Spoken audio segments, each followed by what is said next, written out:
அனைத்துலக சினிமா ரசிகர்களுக்கு சினிமா கொட்டகையின் அன்பான வணக்கம்.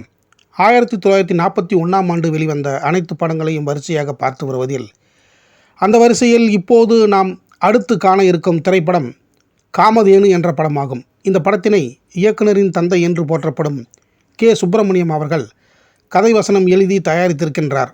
இந்த படத்தின் தலைப்பு மட்டுமே புராண கதையை சார்ந்தது. ஆனால் கதை சமூக கதையாகவே எடுக்கப்பட்டிருக்கிறது. நந்தலால் ஜஸ்வந்த்லால் என்னும் வெற்றிப்பட இயக்குனர் இயக்கிய இந்த திரைப்படத்தின் கதைக்கரு என்னவென்றால், சமூக அந்தஸ்தில் உள்ள வேறுபாடுகளை குடும்பங்களை கொண்டு அதில் ஒரு பிரச்சனைகளை சொல்லி இந்த திரைப்படத்தை படமாக்கியிருக்கிறார்கள். ஒரு பணக்காரனின் மகன் ஏழை பெண்ணை காதலிக்கிறான். இதனால் பணக்காரன் தன் மகனுக்கு எந்த சொத்தையும் தராமல் பணத்தினையும் தராமல் வீட்டை விட்டே அனுப்பிவிடுகிறான். அதை பற்றி கவலைப்படாத அந்த காதல் ஜோடி வாழ்வில் போராடி எப்படி உயர்ந்து சமுதாயத்தில் பெரிய அந்தஸ்தை பெறுகிறார்கள் என்பதுதான் இந்த திரைப்படத்தின் கதைக்களமாகும். இவர்களுக்கு பிறக்கும் இரட்டை பெண் குழந்தைகள் மீது அனைவரும் ஆசை கொள்கிறார்கள்.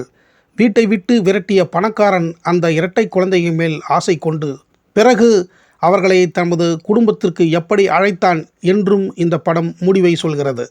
அப்போது பெரும்பாலான திரைப்பட இயக்குநர்கள் 100 அல்லது 200 அடி நீளத்திற்கு காட்சிகளை நகர்த்திய காலத்தில் இப்படத்தின் இயக்குனர் நந்தலால் ஜஸ்வந்த்லால் வெறும் 6 முதல் 10 அடி வரை நீளத்திற்கு சில காட்சிகளை நகர்த்தி திரையில் விரைவான வெட்டு யுத்திகளை இந்த படத்தில் பயன்படுத்தினார். இந்த நுட்பத்தை அன்று கவனித்த பல இயக்குநர்கள் அவரை பின்பற்றினார்கள். இவரின் கேமரா கோணங்களும் ஒளிப்பதிவும் கூட அந்த காலத்தில் புதுமையாகவே இருந்தன. இந்த படத்தில் மிக சிறப்பான தோற்றமே பேபி சரோஜா என்ற இந்த குழந்தையின் நடிப்பு தான் இந்த படத்தில் கவனிக்கக்கூடியதாக இருக்கிறது. காரணம், இந்த குழந்தை இந்த படத்தில் இரட்டை வேடத்தில் நடித்திருக்கிறது. இந்திய சினிமாவிலேயே இளம் வயதிலேயே முதலாக இரட்டை வேடத்தில் நடித்த முதல் குழந்தை பேபி சரோஜா அவர்கள்தான். அது மட்டுமன்றி பேபி சரோஜா அவர்களின் தாய் வத்சலா, கதாநாயகனாக நடித்த தந்தை விஸ்வநாதன் ஆகியோரும் இந்த படத்தில் நடித்திருக்கிறார்கள். அதாவது தந்தை, தாய், மகள் என்று மூவரும் இணைந்து நடித்த முதல் படமும் இந்த காமதேனு திரைப்படம்தான். இந்த படத்தில் பட்டு ஐயர் முக்கியமான வேடத்தில் நடித்து ரசிகர்களின் கவனத்தை ஈர்த்தார். கொடூரமான வில்லனை மணக்கும் அப்பாவி பெண்ணாக ஜி. சுப்புலட்சுமி அவர்களின் நடிப்பு இந்த படத்தில் அனைத்து பெண்களையும் கவர்ந்திருக்கிறது. இவர் ஏற்கனவே வெளியான பக்த சேதா திரைப்படத்தில் கதாநாயகியாக நடித்தவர் என்பதை நமது சினிமா கொட்டகையில் தெளிவாக எடுத்துரைத்திருக்கின்றோம். அனைவரும் அதை பார்த்திருப்பீர்கள் என்று நம்புகின்றேன். இந்த படத்தில் பாசமுள்ள தந்தையாக, பின்னாளில் மிகப்பெரிய இசையமைப்பாளராகவும் பாடகராகவும் வலம் வந்த எஸ்.வி. வெங்கட்ராமன் அவர்கள் முக்கியமான வேடத்தில் நடித்து அனைவரின் கவனத்தையும் ஈர்த்தார். 1940ஆம் ஆண்டுகளில் அன்றைய கூவம் ஆற்றங்கரையில் KT திரையரங்கிற்கு அருகில் சித்ரா டாக்கீஸ் என்னும் திரையரங்கை நடத்தி வந்த தனது சகோதரர் கே. விஸ்வநாத் அவர்களுக்கு இந்த காமதேனு திரைப்படத்தின் முழு விநியோக உரிமையை வழங்கினார் இயக்குனர் கே. சுப்பிரமணியம் அவர்கள். இந்த திரைப்படத்திற்கு இசையமைப்பாளர்களாக ராஜேஸ்வரராவ் மற்றும் கல்யாணராமன் என்ற இருவர் பணியாற்றியிருக்கிறார்கள். பாடல்களை பாபநாசம் சிவன் மற்றும் ராஜகோபால் ஆகிய இருவர் எழுதியிருக்கிறார்கள்.